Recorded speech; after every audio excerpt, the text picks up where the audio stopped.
Sarah, good morning. You know, it's very concerning to see when I woke up with the visuals of Indian Consulate being set ablaze. This is going beyond a protest. What do you think is happening? Is this clear frustration at play now?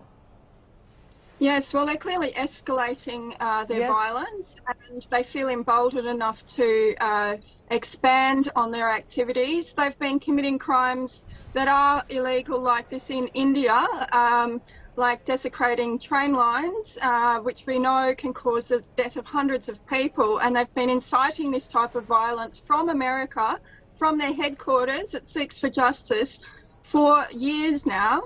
And they're just escalating and escalating the tension, and they're spreading and conducting activities simultaneously all over the world.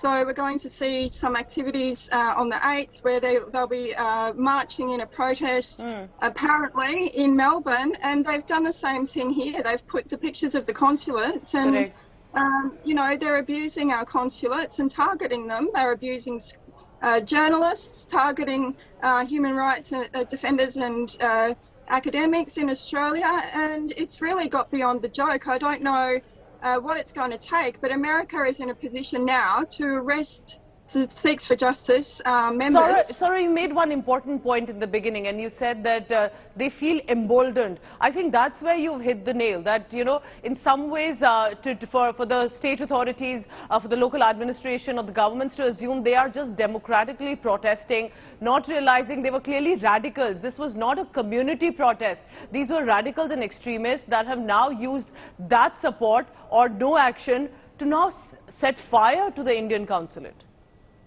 Correct. So they're taking extremist initiatives, committing extremist activities, and it's time to start calling them what they are. They're not activists, they're extremists. They've got no human rights protections for this type of behaviour. This separatism that they're preaching, that doesn't fall within our Indigenous sovereignty parameters here in Australia.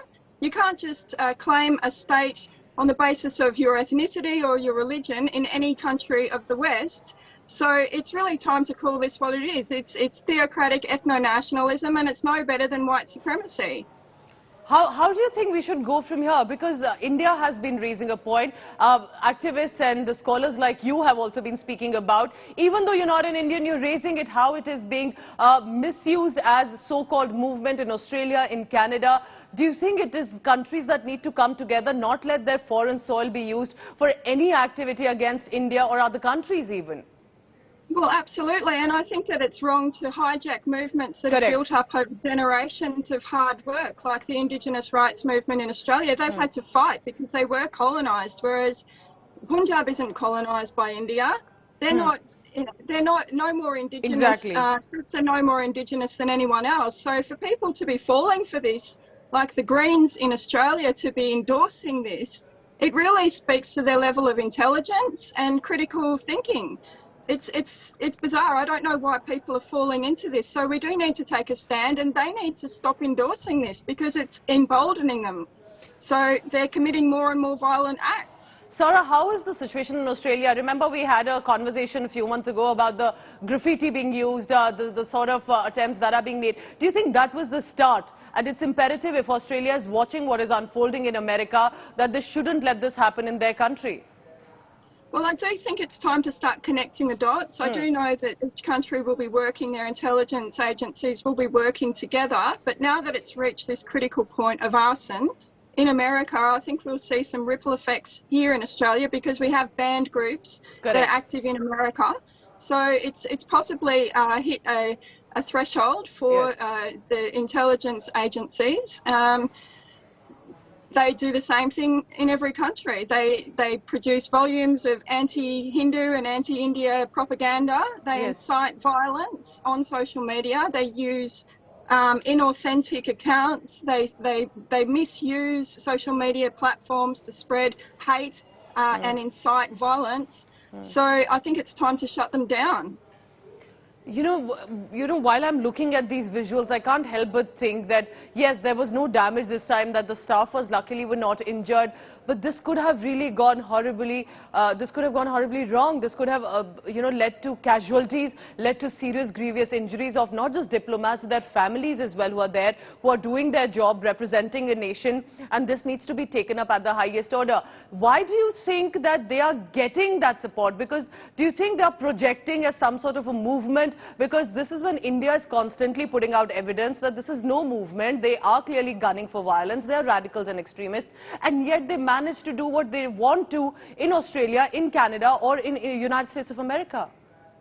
Well, they've been building up networks of alliance here for years, yeah. And they've done that very carefully, and they've built up solid alliances that are willing to back them, and even to this level where they won't call out obvious hate crime against the consulate, they won't call out hate speech or hate crimes against Hindu temples. They're effectively allowing them to victimise and target, bully and harass a minority in diaspora.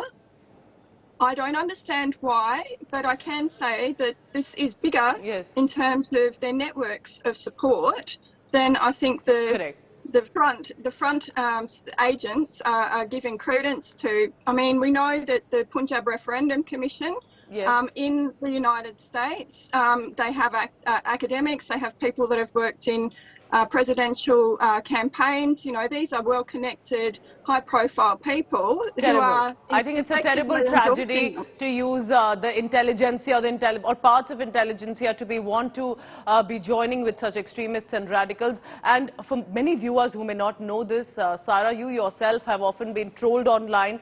You've been targeted. You've been sent threats by extremists, by radicals, including with regard to the Khalistan extremists as well. Do you want to talk a little bit about that as well, that you tried to put up a point of view and that was against extremism? You wanted to stand up for India as well, and you had to face a lot of online attacks too. Absolutely, because they identify me immediately as being their, I guess, their target, regardless of the fact that I'm a born and bred Australian, and all I'm doing is standing up for Australian values, human rights, civil rights, and just our multicultural principles. I'm standing up for social cohesion, and this is disrupting the multicultural fabric of our society, which I fully endorse. I'm committed to that multicultural fabric and the safety of all of the members of our diaspora. And this puts not only Hindus, but it also has put Sikhs at huge risk. They are feeling so much pressure that they can't speak up because of the amount of bullying that's going on within the community. And I think that the authorities are aware of that, but they're really only just scratching the surface. People are scared to come forward, and I think I'm an example of why they're scared.